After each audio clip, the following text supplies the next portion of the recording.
السلام علیکم ورحمۃ اللہ وبرکاتہ۔ پس منظر کے طور پر آپ حضرات سے ایک عرض کر دوں کہ ہمارے دوست ایک بریلوی بھائی ہیں، ہم نے یہ جو فائل بنائی تھی اور اس کے اوپر باقاعدہ سبق پڑھایا تھا، وہ اس پر بات کرنے کے لیے گفتگو کرنے کے لیے انہوں نے ہمیں کال کی ہے، تو آپ حضرات سنیں، اور مزید اگر کوئی کسی قسم کی اس کال کے اندر کوئی بات ہوگی تو میں انشاءاللہ آپ کو ساتھ ساتھ رہنمائی کرتا رہوں گا۔ جس سے آپ متفق ہے تو پھر اس کو خیال کی جائے کچھ۔ آپ بات کس میں سمجھا نہیں، کس چیز کے اوپر کرنا چاہتے ہیں آپ بات؟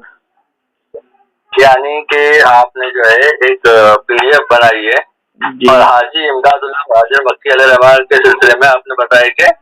جو بندی اور بریلوی تہوار ممکن ہے، اس تعلق سے آپ نے حاجی صاحب کا لے کے پھر بتایا کہ بریلوی جو ہے وہ بات نہیں کرتے یا نہیں آتے، تو اس لیے وہ جو وہ منکر ہے، مطلب وہ اتحاد چاہتے نہیں۔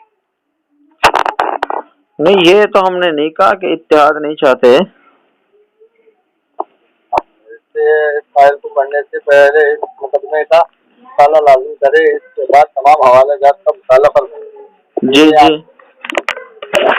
تو پھر مقصد کیا بنا آپ کا؟ مطلب حاجی صاحب کو پیش کر کے پھر مقصد تو کچھ بنا ہوگا نا؟ تو آپ نے وہ فائل ساری پڑھی ہے بھائی؟ جی پڑھی ہے، اسی لیے تو بول رہا ہوں۔ حاجی صاحب دیکھو کیا لاسٹ میں آپ کا لکھا ہوا ہے، حاجی صاحب کے مسائل کی طرف توجہ اس لیے نہیں دی گئی کہ ہر فریق اپنی من پسند تشریح کرے گا، جی جس جی پر اتحاد کی راہ مزید دشوار ہوگی اور عوام الناس کے لیے فیصلہ مشکل ہوگا۔ جی اس لیے اختلاف کے وقت معتمد علیہ شخصیت کا چناؤ حاجی صاحب فرما چکے، جو ان کو نہ مانے وہ فسادی ہے۔ جی، بالکل ایسا ہی ہے۔ تو آپ اس سے بات کرنے کے لیے تیار ہے؟ تو پھر میں کچھ بات پیش کروں۔ فرمائیں۔ ہاں دیکھیے، جیسے کہ حاجی صاحب کے تعلق سے آپ نے کہا کہ بھیا علماء اہل سنت جو وہ چاہتے نہیں ہے، وہ فسادی ہے، جیسا کہ آپ کی بات سے لازم ہے۔ پہلے تو حاجی صاحب کے جو عقائد ہے، یہ دیکھیں، ایک بڑا مشہور عقیدہ ہے علم ریب والا۔ ایک منٹ میری بات سنیں، نہیں پہلے پوری میری بات تو سن لیں۔ ایک منٹ بات تو سنیں۔ آپ نے درمیان میں جو فسادی والی بات کی ہے نا، وہ میرے بھائی فسادی والی بات میری نہیں ہے، فسادی والی بات خود اس کے اندر وہ مولوی صاحب ہیں نا، فیض احمد اویسی صاحب، انہوں نے وہاں پر لکھی ہوئی ہے کہ اگر، لیکن آپ نے اس کی بھی تو نہیں کی نا، آپ نے اس کو اپنی دلیل میں تو لایا نا، آپ نے اس کو اپنی دلیل میں لایا نا، آپ نے دلیل میں ہی پیش کیا نا۔ دلیل میں نے پیش کیا نا، آپ نے کہا کہ جی میں یہ عرض کرنا چاہ رہا ہوں، پہلے بات تو سن لیں۔ جی جی ابو بکر صاحب پہلے بات تو سن لیں جی، کہ آپ نے دلیل میں پیش ہی اس لیے کیا کیونکہ آپ کا مقصد ہی ہے تاکہ عوام کو یہ بتایا جائے کہ یہ لوگ جو ہے وہ حاجی صاحب کو نہیں مانتے، لہٰذا یہ لوگ نہیں، عوام کو یہ بتایا جائے کہ جو آدمی حاجی صاحب کو نہیں مانے گا وہی فسادی ہوگا۔ میں کیا بول رہا ہوں؟ میں بھی تو وہی بول رہا ہوں۔ جی جی، فرمائیں، آگے فرمائیں۔ یہی بتایا، ہاں میرا بتانے کا بھی مقصد یہ تھا کہ آپ نے اس کو دلیل میں اسی لیے لایا کہ بھائی یہ بتایا جائے کہ علماء اہل سنت حاجی صاحب کو نہیں مانتے، لہٰذا یہ لوگ فسادی ہے۔ جی ہاں، تو سب سے پہلی بات جیسا کہ الیاس گمن صاحب نے لکھا ہے کہ حاجی صاحب کے سلسلے میں کہ بھائی حاجی صاحب کو یہ لوگ نہیں مانتے کر کے یہ لوگ فسادی وغیرہ، جو بتانے کا مقصد یہ تھا۔ تو حاجی صاحب کے جو عقائد، جس میں ایک بڑا مشہور و معروف عقیدہ ہے، وہ ہے علم غیب کا۔ وہ علم غیب عطائی کے ہے ہمارا وہ سبق جو 36 منٹ کے قریب ہے، ہم نے وہ پڑھایا تھا، ہم نے اس میں یہی بات کی تھی کہ حاجی صاحب کے اگر مسائل کی طرف جائیں، اور قرآن سے بھی میں نے آیت پیش کی تھی کہ جو لوگ آیات متشابہات کے اندر یا ذو معنی گفتگو کے اندر جو ہے نا پڑھتا ہے، تو اس آدمی کا صلح کرنے کا بالکل بھی پروگرام نہیں ہوتا۔ تو یہاں پر بھی موصوف یہی بات کر رہے ہیں کہ حاجی صاحب کے مسائل کی طرف جایا جائے، حاجی صاحب کے مسائل کی طرف جایا جائے۔ میں انہی سے یہی عرض کر رہا ہوں کہ بھائی مسائل کو، یہ دیکھیں فائل کا جو صفحہ لگا ہوا ہے وہ یہی تھا کہ مسائل کے اوپر اگر ہم جائیں گے تو بہت زیادہ جو ہے یہ اس کے اندر مشکلات پیدا ہوں گی، عوام فیصلہ نہیں کر سکے گی۔ تو ہم اس چیز کے اوپر آتے ہیں، سائڈ پہ آپ فائل بھی وہ دیکھ رہے ہیں، صفحہ نمبر 86، کہ حضرت حاجی صاحب نے دونوں کا جو ہے وہ نام لیا ہے، دونوں کا نام لیا ہے کہ ہاں بھئی مولانا قاسم نوتوی اور مولانا رشید احمد گنگوہی رحمۃ اللہ علیہ، ان کو جو ہے وہ مانا جائے، یعنی کہ معتمد علیہ مانا جائے، ان کی بات مانی جائے۔ ٹھیک ہے، اور اختلافی معاملات میں وہ پوری بات سن لے جی الیاس گھمن صاحب کہ علم غیب عطا ہی ہوتا ہی نہیں ہے، علم غیب جو ہے خاصہ خدا بندی ہے. یہ میری بات سنیں، ایک ہے مسائل کا مسئلہ، میں نے اسی فائل کے اندر یہی بات کی ہے کہ اگر ہم مسائل کو لے کر انشاءاللہ کچھ دنوں تک ان کے مسائل کی بھی فائل آ جائے گی، لیکن اگر ہم مسائل کو لے کر وہ کرتے ہیں تو عوام جو ہے اس نتیجے پر نہیں پہنچ پائے گی میرے بھائی. تو اس لیے حاجی صاحب نے جن شخصیات کا چناؤ کیا، جن شخصیات کو معتمد علیہ کہا، تو ہم ان شخصیات کو دیکھ لیتے ہیں کہ جو ان شخصیات کو نہیں مانتا ظاہر ہے تو وہی فساد کی جڑ شمار ہوگا نا میرے بھائی. اچھا اس کا بھی جواب دیتا ہوں. آپ کہتے ہو کہ حاجی صاحب نے جن کو بتایا، تو آپ کے بزرگوں نے حاجی صاحب کی کتابوں کو جلانے کا، حمام میں جھونکنے کا کہا ہے، تو پھر یہ بات کیسے؟ دوسری بات حاجی صاحب کے تعلق سے کتاب کا تو میرے ذہن میں نہیں، غالباً تھانوی صاحب کی جو کتاب ہے ارواح ثلاثہ، اس میں لکھا گیا کہ وہ ہر کسی کو بھی مطلب تائید کر دیتے حاجی صاحب. تو یہ آپ کے بزرگ لوگ کہہ رہے ہیں، اور ہمارے بزرگوں نے جو کہا وہ عقائد کے سلسلے میں کہا ہے. تو بات پھر آ جا کے وہی ہوئی نا کہ حاجی صاحب کا جو مسئلہ ہے، سنے تو صحیح ابو بکر صاحب، حاجی صاحب کا جو مسئلہ ہے وہ عقائد کے مسئلے میں، اور حاجی صاحب جو علم غیب عطا کے قائل ہے، اور الیاس گھمن صاحب ہو یا علماء دیوبند کے جو اکابرین ہیں جیسے رشید احمد گنگوئی صاحب، وہ بھی اس بات کے قائل ہے کہ علم غیب جو ہے خاصہ خدا بندی ہے. تو حاجی صاحب تو رسول اللہ کے لیے علم غیب عطا ہی مان رہے. تو پہلے تو یہ متفق ہو جائے نا کہ ہاں بھائی حاجی صاحب کے جو عقائد اس پہ علماء دیوبند. اب یہ دیکھیں انہوں نے جو عقائد کی بات کی ہے، حالانکہ میں یہ فائل جب تیار کر رہا تھا میرے ذہن میں یہ بات تھی کہ یہ لوگ اس بات کو لے کر فریق مخالف کو تشویش میں ڈالیں گے اور بحث کو خلط ملط کریں گے. تو میں نے اسی بات کے پیش نظر جو ہے یہ صفحہ نکالا بھی تھا، اس بات کے اوپر نشان لگایا بھی تھا، لیکن پھر اسی بحث کے مد نظر، اسی بحث کو دیکھتے ہوئے کہ بھئی یہ مسئلہ جو ہے نا یہ طول پکڑ جائے گا، عوام الناس کو اس چیز کا کوئی فائدہ نہیں حاصل ہوگا، کیونکہ اس سے ہم اپنے عقائد بھی اخذ کر سکتے ہیں، اپنے نظریات بھی اخذ کر سکتے ہیں، اور فریق مخالف اپنے بھی. تو لہٰذا ہم نے جو ہے اس ساری بحث کو ختم کرنے کے لیے جو ہے نا یہی فیصلہ کیا تھا کہ بھئی مسائل کی طرف توجہ نہ دی جائے، صرف شخصیات کو دیکھا جائے کہ حاجی صاحب نے کن شخصیات کے اوپر اعتماد کیا ہے. تو لیکن جناب موصوف اس بات کو سمجھ ہی نہیں پا رہے تھے، یا پتہ نہیں سمجھنا نہیں چاہ رہے تھے. متفق ہے. آپ نے جو ابھی مجھے آخر میں جو بات پڑھائی تھی فائل کے آخر میں، جی وہ آپ نے اس کا مطلب سمجھ لیا تھا کہ حاجی صاحب کے مسائل کی طرف توجہ اس لیے نہیں دی گئی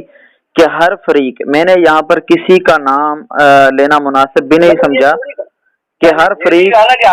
فریق اپنی من پسند تشریح کرے گا جیسے آپ کر رہے ہیں. جس طرح آپ کہہ رہے ہیں نا، میری بات سنیں، جس طرح مسائل میں حاجی صاحب کے آپ نے جیسے ابھی فرمایا ہے نا کہ حاجی صاحب کے مسائل کو لے کر دونوں طرف کی راہ نکلتی ہے، تو میں نے اسی چیز کو کہا تھا کہ اگر ہم حاجی صاحب کی عبارات کا مطلب آپ کہو گے کہ حاجی صاحب نے اس عبارت سے یہ مراد لیا ہے، ہم کہیں گے نہیں جی حاجی صاحب سے ہمارا موقف بھی جو نا ملتا ہے، تو اس میں فیصلہ بہت زیادہ مشکل ہو جائے گا. تو اس لیے حاجی صاحب نے جن شخصیات کا چناؤ کیا ہے، جن شخصیات کی تعریفیں اپنی کتب میں کی ہیں، تو ہم ان کو کیوں نہیں مانتے؟ اس کے لیے پھر یہ ضروری نہیں کہ آپ اگر آپ نے علماء دیوبند کو پڑھے گے، جیسے کیا نام ہے ان کا، مرتضی حسن دربندی صاحب کو، وہ رشید احمد گنگوئی صاحب کا دفاع کرتے ہوئے جو ان کا وقوف والا فتویٰ ہے اس پہ وہ کہتے ہیں کہ تم فتویٰ بھی دکھا دو گے لیکن یہ کیسے ثابت کرو گے کہ یہ رشید احمد گنگوئی کا ہی ہے. تو پھر اس اصول سے یہ علماء دیوبند، یہ حاجی صاحب کی عبارت کہاں سے رہی؟ جو عبارت جو پیش کرتے ہیں کہ آپ حاجی صاحب کی ہی ہو، یہ کہاں سے آ گئی؟ بھائی آپ اپنا نام بتائیں گے بھائی؟ جی آپ اپنا نام بتائیں گے؟ بتایا تو صحیح پہلے عبد الرحمان. جی عبد الرحمان بھائی، بات یہ ہے، میں آپ سے یہی تو کہہ رہا ہوں کہ اگر ہم مسائل کی طرف جائیں تو پھر مسائل میں ہر میں تو عقیدے کی بات کر رہا ہوں نا حاجی صاحب. میرے بھائی میں وہی تو میں بات کر رہا ہوں، میں نے فائل کے اندر وہی بات تو ختم کرنے کی کوشش کی ہے. اگر ہم آئے نا عقائد کی طرف تو جس طرح آپ کہہ رہے ہیں ہمارے عقائد حاجی صاحب سے ملتے ہیں، اس طرح ہم کہیں گے کہ حاجی صاحب کی کتابوں میں ہم بھی ثابت کر سکتے ہیں کہ حاجی صاحب جو ہے نا ہماری وہ طرفداری کر رہے ہیں۔ تو میری بات تو سنیں، میری بات سن لیں، میں آپ کی بات توجہ سے سنتا ہوں، آپ نہیں سنتے۔ دیکھیں ایسے نہ کریں، دیکھیں میں یہی تو جھگڑا ختم کرنے کی کوشش کر رہا ہوں میرے بھائی، کہ حاجی صاحب کے اگر ہم مسائل کی طرف جائیں، میں نے جو اپنی فائل کے آخر میں جو آپ کو عرض کی تھی نا کہ اگر ہم مسائل کی طرف جائیں تو دونوں کے لیے جو ہے نا فیصلہ بہت زیادہ مشکل ہو جائے گا، تو اس لیے حاجی صاحب نے بالکل نام لے کر جن شخصیات کا نام لیا ہے، تو یہ کہاں سے لازم آیا؟ جی بات تو یہی آ جائے گی نا،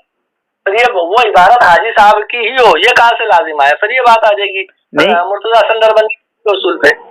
نہیں، آپ کا کہنے کا مطلب یہ ہوا کہ حاجی صاحب نے جو مولانا رشید احمد گنگوہی صاحب اور مولانا قاسم نورتی صاحب سے عقیدت کا والا معاملہ کیا، یہ حاجی صاحب کا نہیں ہے، ایسے ہی؟ میں تو کیا کہتے ہیں مرتضیٰ حسن دربندی صاحب وہی یعنی کہ ان کے، آپ یہی کہنا چاہ رہے ہیں نا کہ ان کے اصول کے مطابق ایسے ہی ہے نا؟ دربندی صاحب کی بات کر رہا ہوں حضرت، میں میری بات ہی نہیں کر رہا ہوں، وہی تو مرتضیٰ حسن دربندی صاحب کی کر رہا ہوں میں، وہی جیسا کہ دیکھیے میں آپ کو آسان سے سمجھاتا ہوں، جیسا کہ میں آپ کی بات سمجھ گیا، میری بات تو سنیں، میں آپ کی بات سمجھ گیا ہوں۔ آپ یہی کہنا چاہ رہے ہیں نا کہ ہمارے اصولوں کے تحت جو ہے نا کہ یہ کیسے ثابت آئے گا کہ یہ حاجی صاحب کی ہی عبارت ہے، ایسی ہے نا بات؟ ہاں، تو میں اسی کا عرض کرنے لگا ہوں کہ جو میں نے اس کے اندر وہ فیصلہ حفظ مسئلہ کی توضیحات اور تشریحات کی جو کتاب ہے، اس سے یہ ثابت ہو رہا ہے میرے بھائی کہ حاجی صاحب کی ہی عبارت ہے، کیونکہ ہاں وصیت کے، آپ بول رہے ہو نا حضرت، وہ آپ بول رہے ہو، سنیں میری بات آپ میرے بھائی میں نہیں بول رہا، یہ دیکھیں فیصلہ حفظ مسئلہ کے 311 پر یہی لکھا ہوا نا کہ ہاں وصیت کے عنوان سے، میں وہی تو سمجھا رہا ہوں نا کہ آپ علماء دیوبند کے اصول پہ کیسے یہ کریں گے؟ آپ ہمارے گھر سے بتائیں گے کہ یہ آپ کے گھر میں لکھی گئی عبارت ہے، لہٰذا آپ یہ مانیں، یہی بتانا مقصد ہے نا آپ کا؟ جی ہاں، تو میں بھی وہی بول رہا ہوں کہ اگر اس طرح سے تو پھر علماء دیوبند نے جو لکھا ہے، جیسے کہ میں نے آپ کو بتایا مرتضیٰ حسن دربندی صاحب تو جن کے اصول پہ تو لازم آئے گا۔ یہاں ایک مزے کی بات یہ ہے کہ جناب نے جو کہا ہے نا کہ تمہارے اصول سے ثابت ہوا، کہ پہلے اس کو کتاب کو ثابت کرنا پڑے گا کہ کتاب میں یہ عبارت بھی اس کی ہے، تو الحمدللہ بریلویوں کا اس بات کے اوپر اجماع ہو چکا ہے، بریلویوں نے اجماع کر لیا ہے کہ واقعتاً جو ہے گنگوہی صاحب کی وہ عبارت نہیں تھی، لیکن انشاءاللہ تعالیٰ کسی وقت آیا تو انشاءاللہ اس پر بھی میں عرض کر دوں گا کہ وہ میرا جو ہے نا یہ جناب نے کس بات کی طرف اشارہ کیا تھا، انشاءاللہ بوقت ضرورت اس بات کو بھی جو ہے نا وہ اس سے جو ہے بات ایک اور طرف نکل جاتی، بہت ساری پھر امانتیں اور دیانتیں شرافتیں سامنے آتی۔ خیر میں نے اس بحث کو ابھی طول نہیں دیا، تو اس لیے مزید بات سنیں۔ کتاب حاجی صاحب کی نہیں ہے، نہیں میری بات سنیں نا، وہی تو بات ہے، میں وہی تو بات کو آپ کی بات کا ہی تو جواب دیا ہے، میں آسانی سے آپ کو حل کرنے کے لیے بول رہا ہوں کہ حاجی صاحب کا جو دیکھیے مین مقصد ہے ایک انسان کے عقیدے کی بات آتی ہے، تو حاجی صاحب کے جو عقیدے ہوگے وہ علماء دیوبند کے عقیدے ہوگے، تو جو علماء دیوبند کے عقیدے ہوگے وہی حاجی صاحب کے عقیدے ہوگے۔ تو میرے بھائی حاجی صاحب یہی تو فرما رہے ہیں نا کہ مولانا رشید احمد گنگوہی اور ان کی طرف توجہ کی جائے، یہ جو بھی مسئلہ لکھتے ہیں، اگر آپ یہ بات مانیں گے تو پھر حاجی صاحب کے اوپر تو شرک کا فتویٰ آتا ہے، کیسے؟ اگر حاجی صاحب پر شرک کا فتویٰ آ ہی نہیں سکتا، آپ کیسے مانو گے؟ چلے آپ ہی بتائیں کہ اگر آپ یہ بات کو مانیں کہ یہ جو عبارت ہے رشید احمد گنگوہی صاحب وغیرہ کے تعلق سے جو حاجی صاحب نے، اب اسی بات کا میں کر رہا تھا، لیکن جناب اب خود اس نے کہہ دیا کہ اگر ہم حاجی صاحب کی بات کے آئیں تو تمہارے نزدیک شرک کا فتویٰ لگتا ہے، ہمارے نزدیک یہ ہے، تو بھئی میں اس لیے تو کہہ رہا ہوں کہ حاجی صاحب کی اگر ہم مسائل کو وہ ڈسکس کریں گے، مسائل کے اندر بحث کریں گے تو بحث ایک نئی طرف نکل جائے گی، تو اس سے بہتر نہیں ہے کہ حاجی صاحب نے جن شخصیات کا نام لیا ہے ہم ان شخصیات سے ہی اپنا فیصلہ کرا لیں۔ لکھیے جیسا کہ رشید احمد گنگوہی صاحب اپنے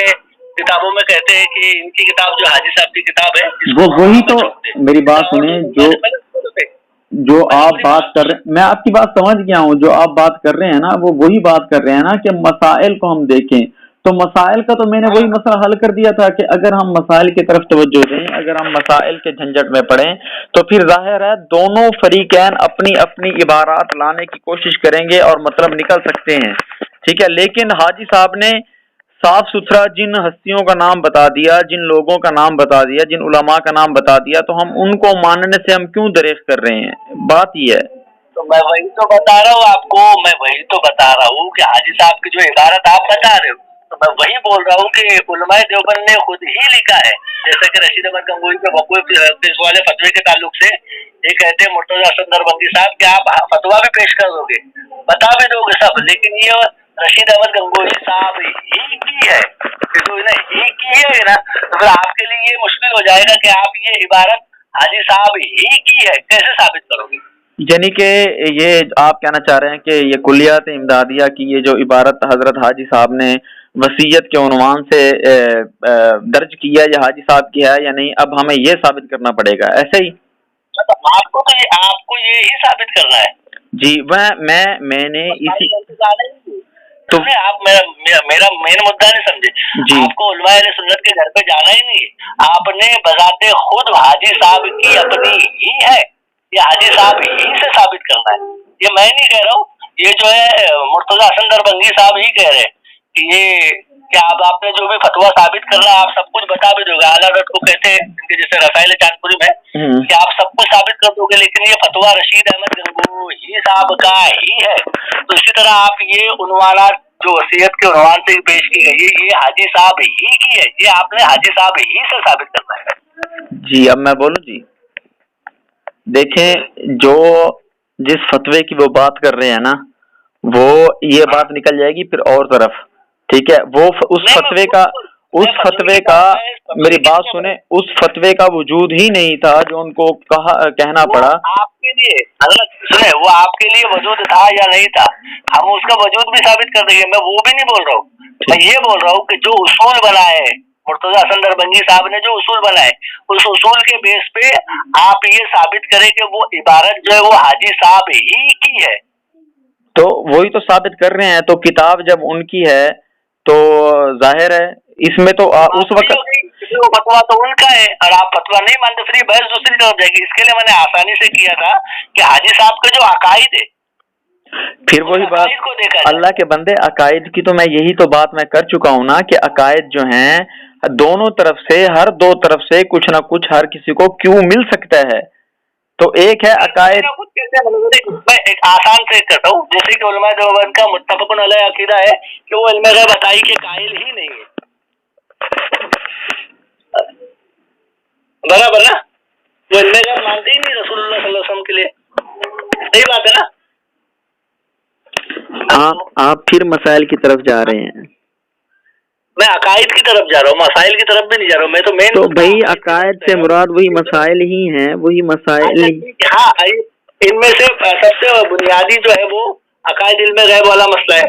دیکھیں جیسا کہ علماء دیوبند اس بات سنو تو صحیح، علماء دیوبند اس بات کے قائل ہی نہیں ہے، علماء دیوبند تو کہتے ہیں کہ خاصہ خدا بندی ہے، تب حاجی صاحب اس چیز تو حاجی صاحب کے اوپر کیا فتوا وہ بات ہوگی نا۔ اگر ہم علماء، آپ بات کرتے ہیں نا علماء دیوبند کی، تو بات یہ ہے کہ بھائی اگر ہم اس بات کو لیں تو یہ ہمارا نہیں، یہ آپ لوگوں کا ہی وہ ہے، نظریہ ہے کہ علم غیب جو عطائی ہوتا ہی نہیں ہے، تو بات میں اس لیے کہہ رہا ہوں کہ ہم مسائل کی طرف جائیں نا۔ اگر وہ بات نکالے گے نا، پھر اگر وہ بات آپ نکالو گے نا تو پھر بات دوسری جگہ پہ جائے گی کہ پھر یہ علماء اہل سنت کا نظریہ ہے بھی یا نہیں ہے، تو صاحب تفسیر مدارک نے کیا کہا ہے، پھر وہ بحث الگ نکل جائے گی، یہ بحث آپ کے ادھر بھی آ جائے گی، تو پھر وہ بات نہیں۔ تو میں جو حاجی صاحب کی اپنی سنیں، حاجی صاحب کی جو اپنی تصنیف میں لکھا گیا ہے اور جو علماء دیوبند کا نظریہ ہے کہ بھیا علم غیب جو ہے وہ خاصہ خدا بندی ہے، یہ اللہ کے سوا کسی کے لیے نہیں ہے، اور حاجی صاحب کہتے ہیں کہ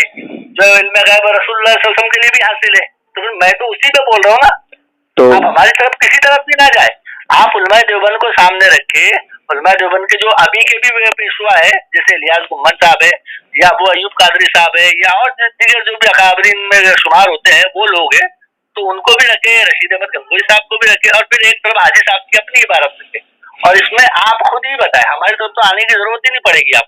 آپ خود ہی نے ہی اس بات پہ فیصلہ کرنا ہے۔ ٹھیک ہو گیا۔ اچھا، حاجی صاحب آیا مشرک ہے یا مسلمان ہے؟